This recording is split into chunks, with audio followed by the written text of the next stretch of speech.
The fuel pump is out on the Gator, and I'm going to tear into that today and get that fuel pump changed. So I thought I'd share with you that procedure. It's pretty straightforward. The first thing is just to take the bench seat out and then take the frame that the rest of the seat mounts on. They're Allen wrench. Just to take those out, I just have a cut Allen wrench in the drill to make it quicker. And then there's only one bolt on the passenger side right there. And once that's out, the whole frame lifts right out. So that's pretty quick, pretty easy, pretty straightforward. And then there's a T30 driver.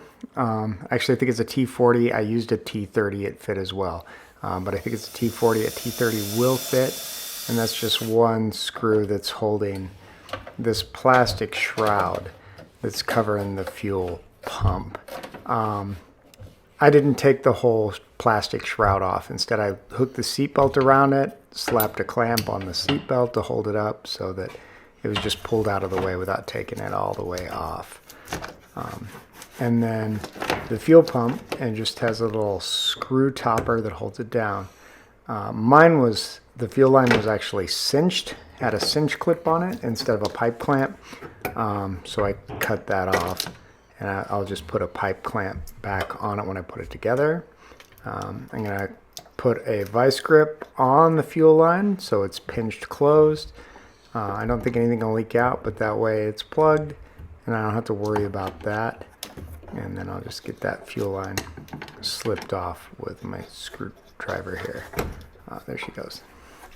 All right, now with that on there, I'm going to throw a rag in there, and then I'm going to check this before I do replace it to make sure this is my problem. So I'm going to turn the ignition on here and see what I got. So it's very little flow. It did squirt a little bit, but pretty much that fuel pump is shot. So here we go. Once it's unhooked, it just unscrews and then lifts out of the tank. Well, maybe. Actually, it's awkward to get out of the tank. It has like a bowl on the side of it and whatnot, so it takes some finagling, some wiggling to get it up out of the tank. But it does fit up out of there without dismantling the pump and all that assembly that's down in there. All right, there's that guy. Instead of going to OEM, I actually replaced it with an aftermarket quantum pump that I was really happy with. I actually replaced this pump before with an OEM, so I went aftermarket this time, and I think this one's going to be a lot higher quality. Yep.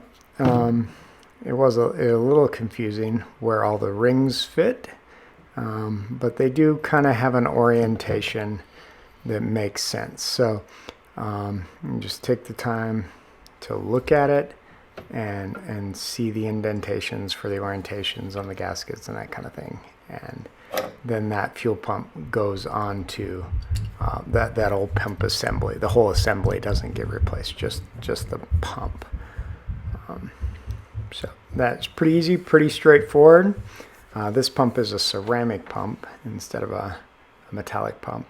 And it has, the pump I took out didn't have this on it. It came with an extra filter, foot filter on the bottom of it. So that seems like that's nice, and maybe that's why my last pump failed, is I didn't have that. So it'll be good to have that on there this round. All right, get that guy back in there. Go ahead and try it out. Make sure it's gonna work. Let's make sure that it got pressure. Make sure it's gonna fire before I put it back together. So good to go. All right, I'll put this back together, lickety split. Thanks for watching. This is a pretty easy job. You don't need to have much mechanical know-how to do this at all. So if your fuel pump's out on your Gator, do not be afraid to take this one on. This is a real easy fix to go for. In fact, if you're having any kind of fuel issues, this fix is so easy. It's maybe worthwhile to do just for diagnostics. Yep. So thanks for watching. That's my channel. I love this Gator. Maybe I'll try to post some more videos on it. This thing is a workhorse around here. It moves thousands and thousands of pounds of firewood every year. It does lots of just run here, run there errands. And in the wintertime, it definitely takes on a pretty big workload because it actually spends a fair amount of time plowing snow here in Montana. So anyways, that's my Gator. It's an 825i S4. And I think this probably applies to everything from like a 2007 to a 2014 Gator. So please subscribe to my channel if you'd like to see more, and check out some of my other videos.